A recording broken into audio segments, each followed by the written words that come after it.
Hey everybody, Libertarian Tex-Mex here.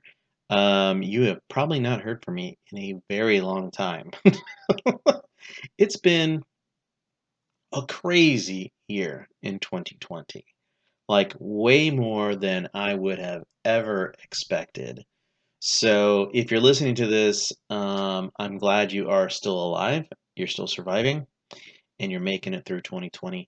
What a crazy year. I mean, I don't even know where to start. Well, first off, I should say I apologize for being out of the social media space. I think probably since the summertime, maybe. Um, like I said, for me personally, it has been, I would say, overwhelming, right? Just everything, not just the coronavirus stuff that we're having to deal with spring and summertime, but even just in the area of politics, right? Election season was coming on. Um, I mean, add to the layers of things that we have to deal with, especially as libertarians, right? You've got coronavirus things with, Democrats kind of being over authoritarian, and then you have, or just kind of saying the world's going to end, and then on the other side you have Republicans and conservatives saying like, hey, it's not a big deal, it's all a lie, it's a hoax, fake news, alternative media, whatever it is. So you have these two extremes that just can't find the middle of something, a reasonable person that doesn't deny evidence.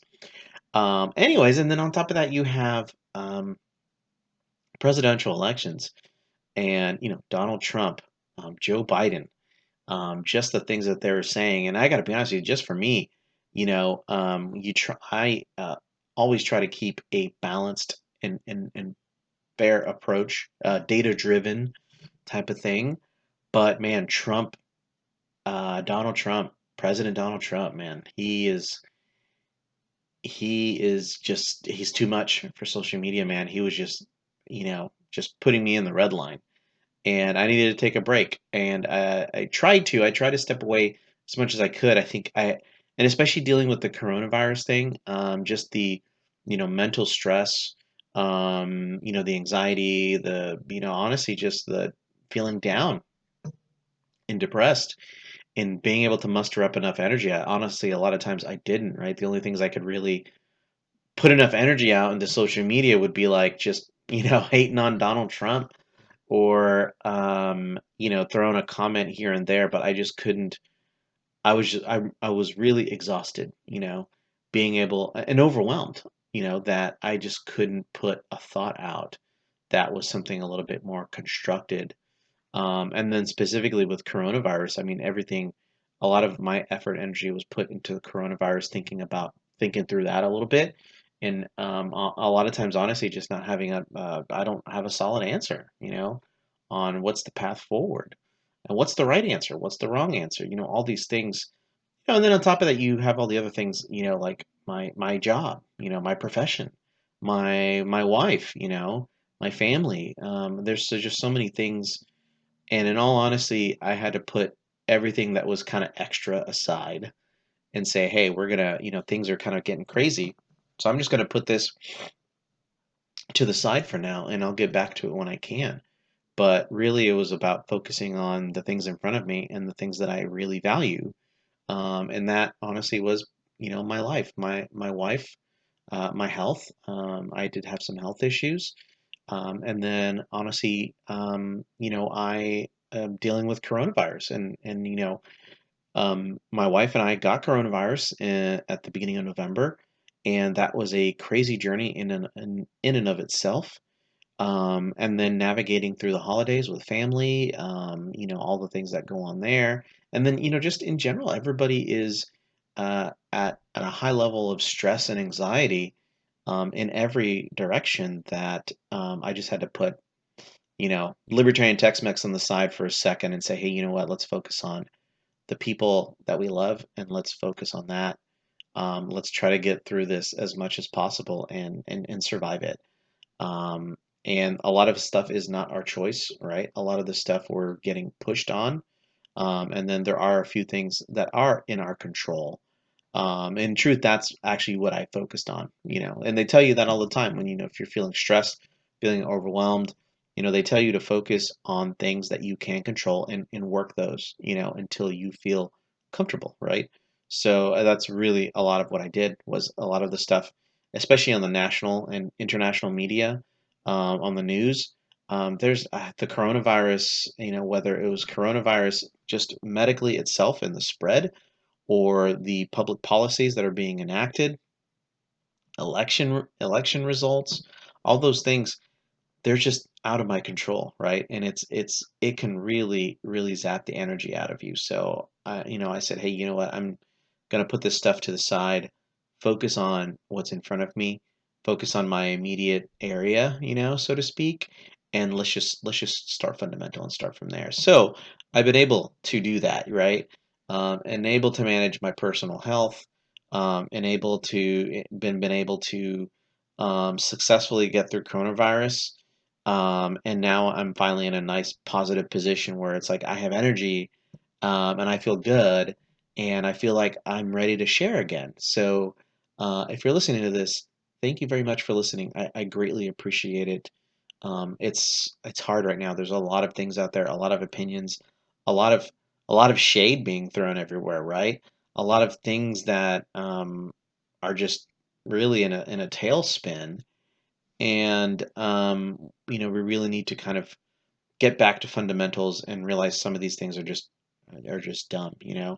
Um, I think it's not a secret that I'm not a big fan of President Donald Trump. Um, but I think just the way, especially this year, the way he handled 2020, I think really led to him losing the election. And a lot of that is his own doing, right? Spreading a lot of misinformation, spreading a lot of just flat out lies, and having to deal with his his group of people that just believe it no matter what is being presented to them. No matter what they say, no matter what all the other people that are trying to tell them, like, hey, this coronavirus thing is real, the election results were real. We need to kind of face reality. And I think it's been very frustrating for those people that are holding out and saying, election fraud and coronavirus is a hoax and all that other stuff. It's just like, what void of reality are we having to deal with? And it can honestly really zap a lot of energy out of you. And I know probably there's plenty of people out there that already know this, that they're like, you know what, too much energy in dealing with these people, so I'm just going to ignore them, right? That's probably the smart choice for you. But I think for me, I really genuinely care about the people that are in my life, and my friends and my family.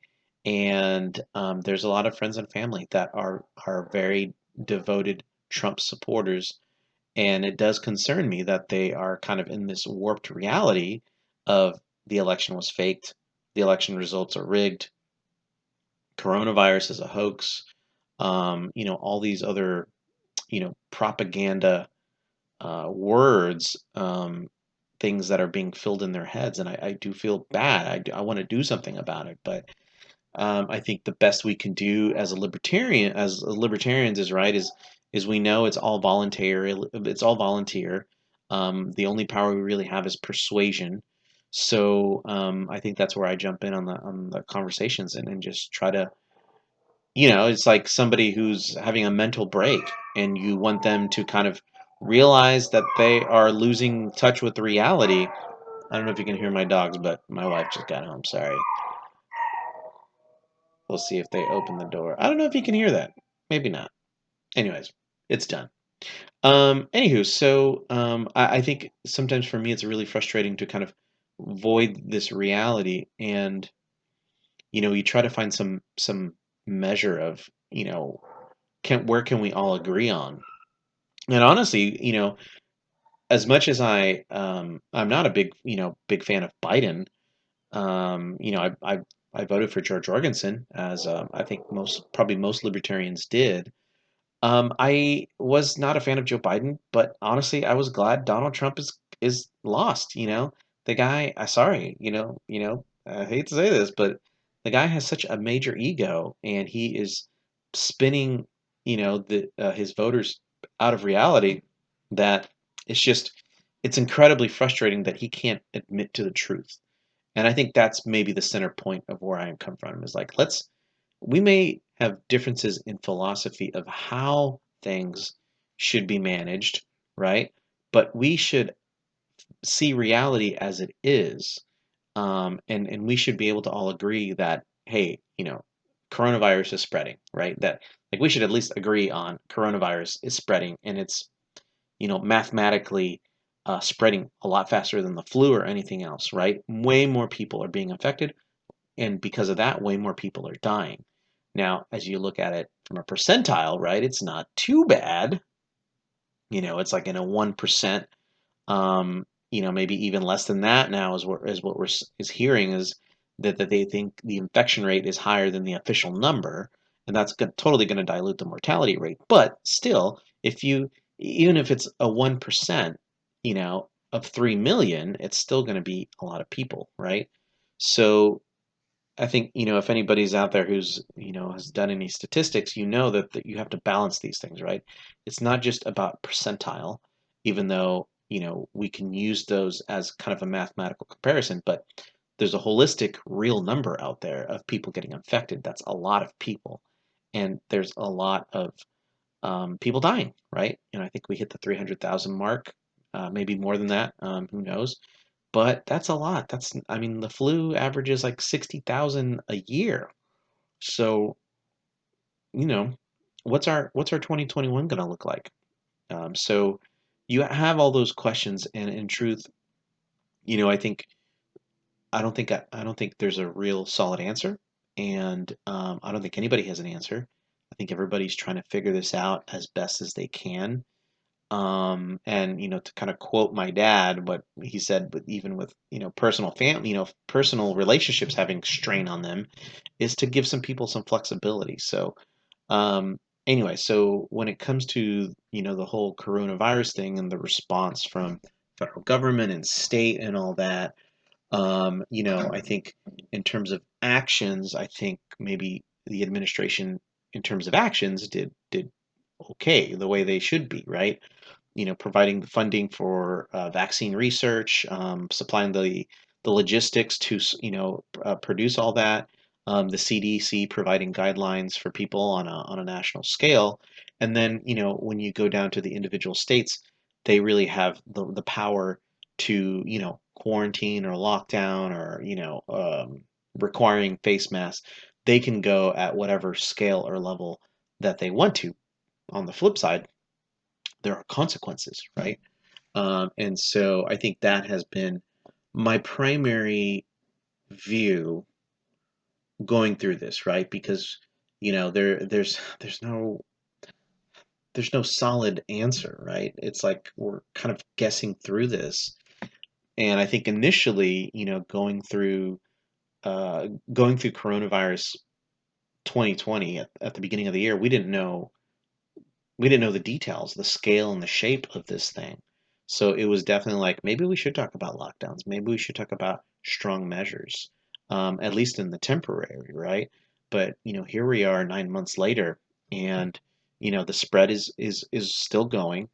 Vaccines are here, so are lockdowns, are shutdowns necessary anymore? And the answer changed, right? And we have to be able to have some flexibility, to say, hey, that was then, this is now. Like, we're in a different scenario, so we should be able to have some flexibility and say, hey, maybe the answers are not what we thought they were, and we need to pivot. And I think even me as a libertarian, questioning, how much, government power, does state and federal and local have in a situation like this? And, honestly, the answer is yeah. I mean, they do have full power and full leverage to manage an emergency situation, a pandemic like this. They can have the full scale of saying, we're going to shut this business down, shut that business down, requires certain personal safety measures, whatever it is. Um, in terms of what's legal, they have a lot of power. And at the same time, citizens should be holding these people accountable, right? I think I live in the city of Houston. I think the most they've done is just requiring masks, 75% capacity. They haven't been able to do, luckily, in Texas more than the governor has given power to. So I think that has been a good check and balance because initially, at the beginning of this, if I was thinking if the county and city wanted to shut us down for a little bit to kind of, duck our heads and let the virus go through, like, okay, let's do that. But I mean, it's continuing, and kind of plenty of people, even other libertarians who were just not about this at all, were saying, hey, it eventually comes down to personal responsibility and taking care of your own health and the people around you. And honestly, I think that's what we're going to get to, right? We'll get the vaccine, and um, and then once after that, it's people going to have to make sure that they're not around people who are sick or elderly, or if I feel like I got sick, maybe I shouldn't be running. It's personal decisions that we should have been looking at from the very get-go. And then you take about, your local, state, and federal law enforcement law powers is what levels of power do they have, and should they be doing that? And the other part is it being effective, right? And I think that's what we're kind of seeing now. We're fleshing out now as you look at states like California and New York, and I think maybe Michigan or a couple other states that have gone to full lockdown, and their spread rate is still the same as an open state like Texas. So I look at that and I compare those and I go, just from a pure objective standpoint, is there any mathematical difference? If there isn't, then your results are kind of the same. It's kind of moot. So so if you see a state that's at full lockdown and a state that's not, and you have the same rate, infection rate, but then you see a state lockdown is having impacts by killing off their economy and small business, mental health issues by making people stay home and people lose their money, then you're seeing more negatives than positives. And, then you got to look at yourself and say, hey, is this worth it? And honestly, I think the answer is no. In terms of full lockdowns, I just don't see them being effective in preventing the spread. It's kind of like prohibition, right? Like black market, like drugs, right? You know, um, it's illegal. People shouldn't have them, before this year. But well, there's a will, there's a way, right? If there's a market, people are going to find a way to do it behind the government's back. So there's kind of a misunderstanding here about human behavior. Just because you have a quarantine requirement doesn't mean that people are going to follow it, right? They're going to take their chances. So it's kind of it's the same thing with drugs and prohibition. It's like, should we make this illegal, or should we put some rules around it, right? To say, hey, you can sell alcohol, but it's got to be at a certain alcohol content level. You can sell it on certain days. I mean, obviously, we would want a full-on free market, right? But if we can at least move ourselves in that direction, that's okay too. So looking at this in terms of coronavirus, can we move ourselves into taking personal responsibility, you know, personal level, and then, local and state? They definitely need to take personal responsibility, and they need to be held accountable. If they're going to shut down their economies and their people, then they better find a way to compensate, right? You made that decision. The governor, the mayor, the city, they made those decisions to shut your form of income down, for a public safety measure.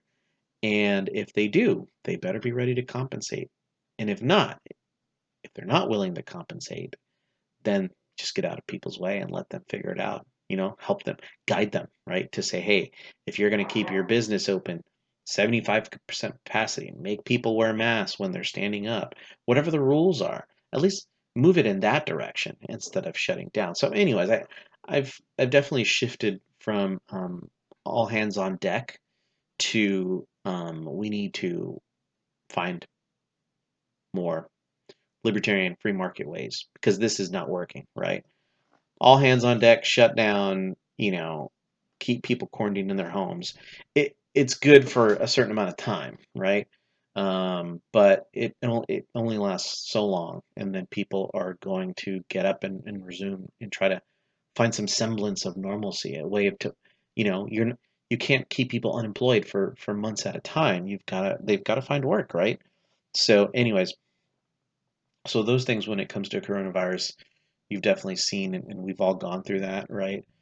Like I said, been very fortunate to have a profession, a job that I can work from home, and they've been very supportive of that. So I'm incredibly grateful that they've done that. But not a lot of people can. Not everyone can. A lot of people do have to go into work. A lot of people have small businesses that are hurting. So all these things need to be taken into consideration by local and state officials. And then, I think I look at it from a libertarian perspective of the federal level. How much should a federal government be involved at the local level and state level? What is their role in this? And I think, I look at it as, a government agency like the CDC and the White House, and they should be advising on the facts. That's how I view it. Like at minimum, they should be advising on the facts. Like, here's the case rate. Here's the information we know about the coronavirus. CDC comes on and says, hey, these are the guidelines we I think should help prevent the spread, etc., like that. And here are my suggestions. But should, should the president, should the CDC enact some type of martial law, some national, um, mandate to wear masks, anything like that? Not really, not just from a libertarian perspective, I think from any perspective, is that the president doesn't have that kind of power. Those types of things should be voted into law by the Senate and the House, and that's how you push things through in the United States. So, anyways, looking at through this whole thing and all the conversations, we have to be able to balance all these things. We should have the capability to say, hey, we are aware of coronavirus and the spread rate. The spread rate is much more dangerous than the mortality rate. The mortality rate is still very high, meaning when let's say if you only infected, 100 people and your mortality rate is 1%, one person, you're looking at a one death over 100, not bad. But then when you talk about how many people are infected and you're looking at like, whatever, 13 million, 14 million people, then that number, that 1% starts growing. So that is something to be concerned and say, hey, we get it. The spread is really bad. The mortality rate is less than, 1%, but 1% of, you know, 30 million people is a lot of people. So make sure we have some humanity there when we're talking about numbers, and real figures, real people that we're talking about, and at the same time being able to balance all the other needs, right? Economic and social issues that are going on as well. This is something that we all have to work together, and we all have a certain part to play. The federal government, like I said, has a part to give us and advise us what are the numbers, what's going on. CDC, right? Give us an overview about the virus. What do you know about it? Give us some information, give us some advice, and then get that information to the states and your local officials, and let them make those decisions, and figure out what's best for their own community. And then again, balancing all that with, you know, um, all the other things that we got to worry about, and then within the framework of a constitutional government. So I think there's avenues for libertarians to kind of glean through 2020, especially with the coronavirus, and everything going on. It it's not an all or nothing situation. It's not a black or white answer, right? It's not full extreme coronavirus lockdown. Nobody leaves for their house for 2 years, and it's not the other way where it's not a problem. It's a hoax, and everybody just go about their business like normal. It's not going to be either of those, right? It's going to be somewhere in the middle, right? We have to recognize the situation that we're in. We have to find a solution to get out of it. but at the same time, we have to find a way to maintain our lives, right? Maintain income, maintain family and personal connections, and understand those risks. I think even my own sister, respectfully, she did not participate in some of our holiday Christmas events because she had to weigh the risk on her kids who have some compromised immune systems. So she went and said, "Hey, we're not going anywhere, and we're just going to stay home." And then you have, my other family members, my other sisters who, they don't have that thing, right? They don't have anybody who's immune compromised. So they ended up, having a Christmas. And that's well within their rights to do that, right? There's no reason families can't have those discussions and decide for themselves what's best. Just thinking about the elderly or the immune compromised or anything like that, people who are high risk right now, they should think twice about what they're going to do. They should be a little bit more careful. And at the same time, I know plenty of people who are elderly, who have pre-existing conditions that are saying, you know what, I'm having a tough time. I really want to see family. I understand I could get coronavirus, but I accept those risks. And honestly, we have to respect that, right? We have to say, we are a society built on individualism, and it's okay to say this is what I want to do and I accept the risks. There shouldn't be any problem with that. And likewise, you have plenty of restaurants, plenty of businesses that are saying we want people to wear masks and we want you to follow our rules. And any customer should be able to say, okay, I understand it's your property. I'm a guest. I'm going to obey the rules. So, anyways, coronavirus has been crazy, and like I said before, I did come down with coronavirus. Personal story here. I did come down with coronavirus, and my wife did as well. She got it from work, and she gave it to me. And I gotta say, the stories are true, man. I mean, you know, um, it felt like for me, it felt like a sinus infection, and I thought I was okay for a couple days. And then it was like day 7, day 8. I had a very difficult time breathing, coughing a lot. Um, just it was just terrible for like a couple. It was like 2 days. I was like, this is this is it. This was the worst. And I was worried I was gonna have to go to the ER, check myself in, get on oxygen or whatever. But luckily, I was able to manage it, and a lot of it was just managing my own behavior because, coronavirus is a respiratory virus, so it attacks your lungs. You just have, it's really weird. It's like um, it's just something. It's not a virus that you see, right? It's inside, and you don't realize it. So you're looking at, if you have coronavirus, you're looking at reduced lung capacity. So that means you have to limit your movement, right? Stop moving around, don't do the activities you normally do, and that's why I'm telling people now is that, hey, if you get my friends and family who do get coronavirus, just from experience, I'm saying, hey, stay in your bed, do exactly what the doctor said, quarantine for 10 days in a room, stay in that bed, order takeout. If you have a wife or a kid or a husband, ask them to, bring you, take care of you, because the moment you start getting up and trying to do all these things, you're going to be winded, and that's where you end up in the hospital, right? Because because you're basically, putting yourself in that position. And that's just my experience, right? There's obviously other people who are doing exactly that, and they end up in the hospital, and they end up dying because of certain conditions, right? So, it's kind of, and then that was the other side too. It was like I went through it, and it was tough, and I understand why people are taking this seriously.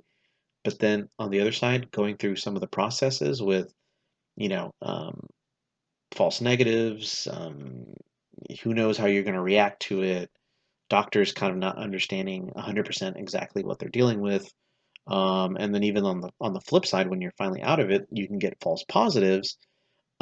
It's like there's no concrete answers, and I understand why people are frustrated and just kind of saying, you know what, I'm just gonna do what I normally do because I just don't know what's up and what's down. I totally understand that.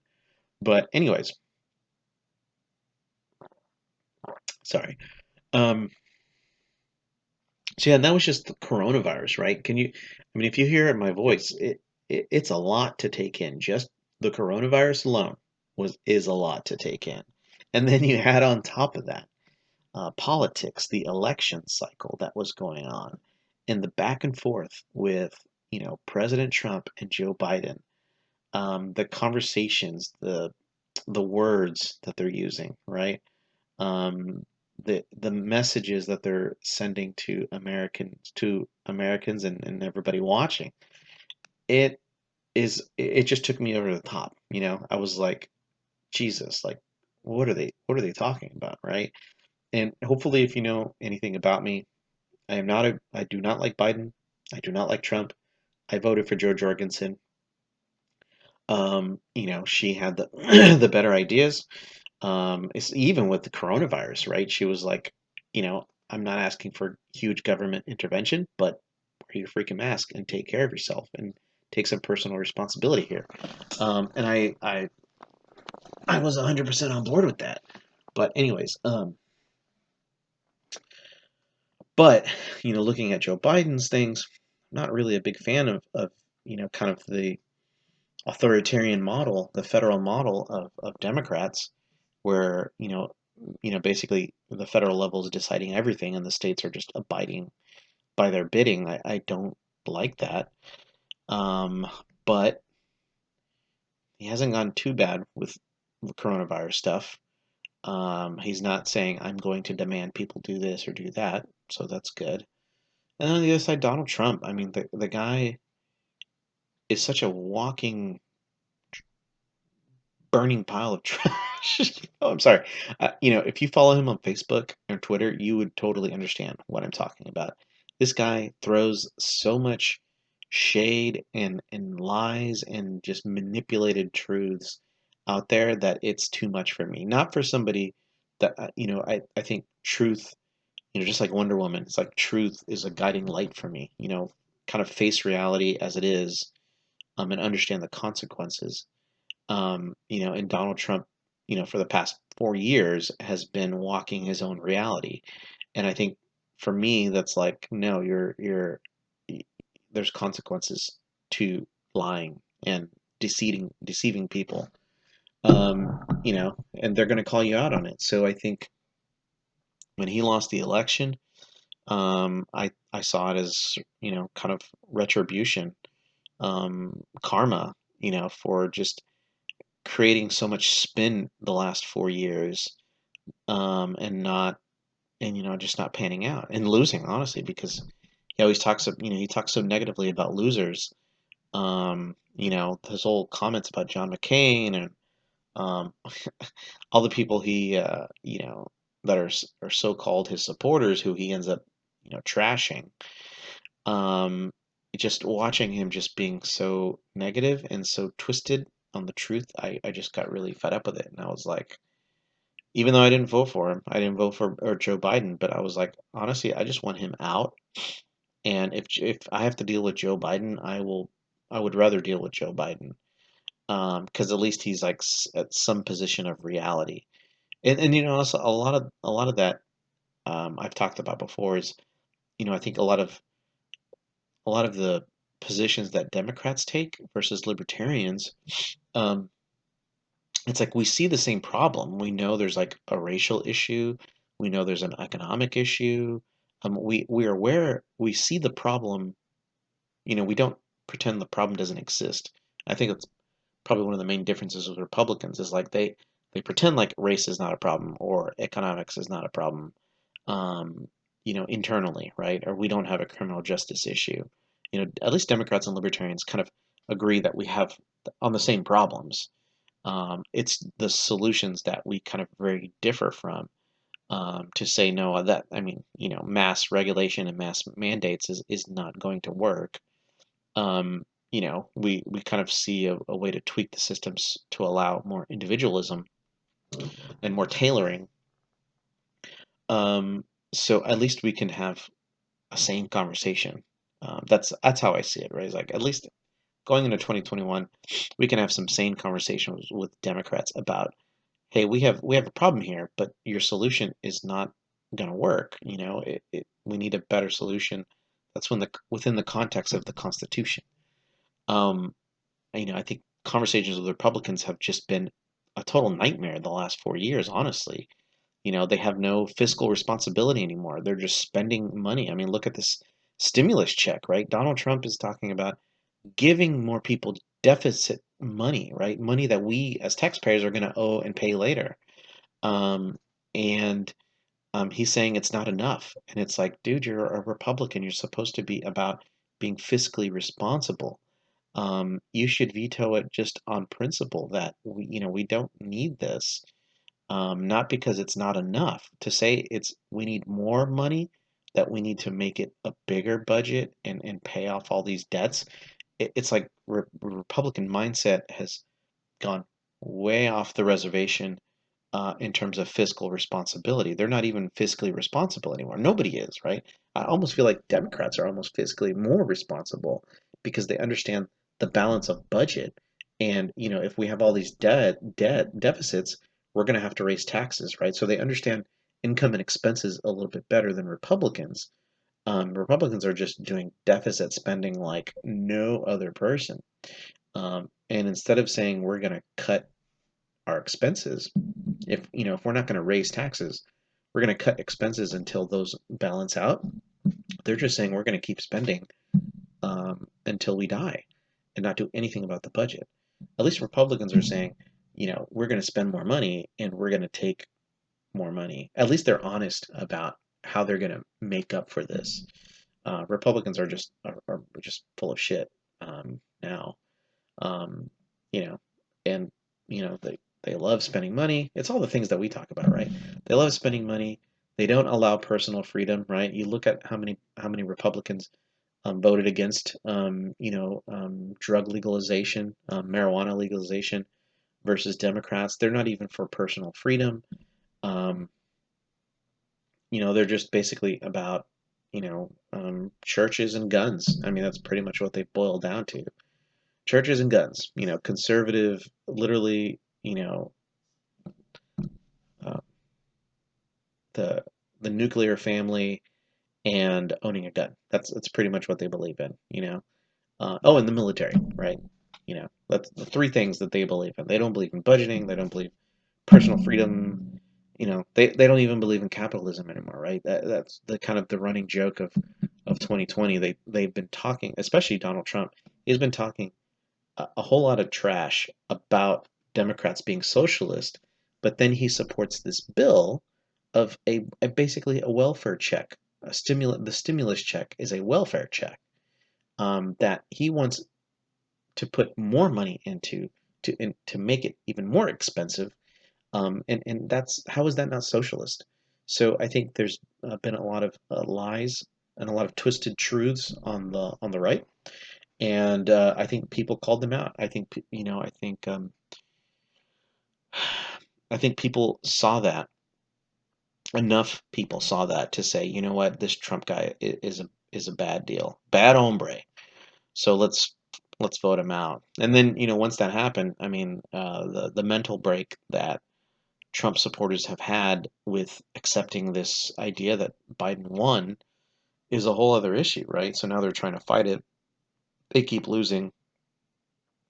And the big thing for me is even as a libertarian, as somebody who's like, I don't care for Biden or Trump. So, you know, provide the evidence, go to court and win your trial. And then when you look at it and you realize like liberal, conservative, and even Trump appointed judges have all said you don't have evidence, right? You have conjecture, you have some testimonies that people think that they're that votes have been altered or rigged, but they don't have proof. And you need proof, right? We need evidence so we can begin a trial. Otherwise, this is all hearsay. And that to me was like at least the middle ground of truth, right? Give us evidence so we can have a court case. If you don't have that evidence, then you don't have a court case. And I think the mental break that Trump supporters have had with this whole thing is has been pretty bad. I mean, um, I don't remember it being this bad when Obama won, but I do remember a lot of Republicans being incredibly upset. Like they started the whole Tea Party thing, and then they basically just the Tea Party sold out and became big government Republicans again. And there's this whole like, let's stand up and take our country back and whatever. It always happens. Anytime a Democrat wins, Republicans lose their shit. And likewise, likewise when Republicans win, Democrats feel like society is over, and it's like, you guys are pretty much the same. You guys are different by a couple of degrees. It's not like you're vastly different from each other. So just kind of, stop being so dramatic. But anyways, and that's something I say even as a libertarian when Donald Trump is like, "Hey, this election is rigged." It's like, no, it is, uh, but you're on the other side of it, right? You're a Republican. This whole political system is rigged to keep Republicans and Democrats in office. So you're on the other side. Um, you are the swamp. If you were a libertarian, you would understand what a really structurally rigged system would be like because you wouldn't even be on the debate stage. Nobody would know your name. People would be blocking you out of voting polls, results. Basically, it's like you don't even exist if you're a third party candidate, right? We're not even going to have you. I mean, legally, we have to put you on the ballot, and social media will probably, kind of talk about you a little bit, but we're not going to proactively put you up there with Donald Trump and Joe Biden. And that's the true rig, right? It's rigged before you even voted. Um, and and for it's kind of disingenuous for me as a libertarian who's seen how rigged the system is to push out third party people and specifically libertarians. Um, I know how we know how it's truly rigged, and for Trump to say it's rigged against him is very disingenuous, right? He won this election the last time because it's rigged to eliminate the competition. And then now, he lost against two opponents who have been benefiting from the system, from the rigged system, and then nobody else can compete with them, and so he's been benefiting from it, right? And then he loses at the end, and then now he's trying to claim it's rigged against him. It's like, no, dude, this was rigged for you. You benefited, you reaped the benefits of a rigged system last time, and you lost this time, you know. So, for me, it's like alligator tears, man. Like I don't feel bad for you, you know. Um, you lost, you lost in your own rigged system. So goodbye. So, anyways, so seeing that go through has been a nightmare as well. But not it was expected, right? We all knew Donald Trump was going to fight it, and we saw that coming. But anyways, just between those two aspects, those two topics that we've been talking about, it's a lot to take in for 2020, right? So I apologize if I was away for a while, trying to get back in. I finally got the enough energy mustered up to, to actually do something. And on a personal level, I had to do a lot of good. I had to take a look at my own personal life, like in terms of nutrition, you know, um, physical health, things like that, and put a lot more tooling in that to make sure I'm not at risk, um, make sure I'm eating healthy, make sure I'm losing a little bit of weight, staying physically fit, staying physically active right now has been a really difficult thing to do, but I've been able to do it, thankfully, and focus on the things that matter. That's, honestly, when you boil down all this politics, libertarianism is always about individualism, taking personal accountability for the way you live your life, for the principles that you live your life, and to live by them, right? And then if those things are not working, if those things are, working against you, then you need to change, right? Change your principles or change yourself. So give yourself some flexibility to deal with the situation that's at hand, and hopefully we'll come out of this, a lot better than we were. Um, but I think ultimately, at that individual fundamental level, take care of yourself, take care of your health, and take care of your loved ones, of the people around you. I think if anything, I realized in 2020 is fundamentally that the most important things are my health, my personal health, the people, that I live with, my wife, my dogs, my close friends, my family. They're the ones I love the most. They're the ones I should look out for the most, and help any way I can, and develop a better community through this whole thing. And I think everything else on top of that is just icing on the cake, right? You find yourself, have a spiritual path. You go to a church. You do things like that. You're probably limited, but you'll find a way to do it. So, anyway, so I just wanted to shoot a message out. It's been a while. I am going to try to pick back up a little bit more going into 2021. 2020 was a really, really rough year. So, I'd say, just as my father said, give people some flexibility. I'm going to give myself some flexibility and say, hey, 2020, we tried the best we can.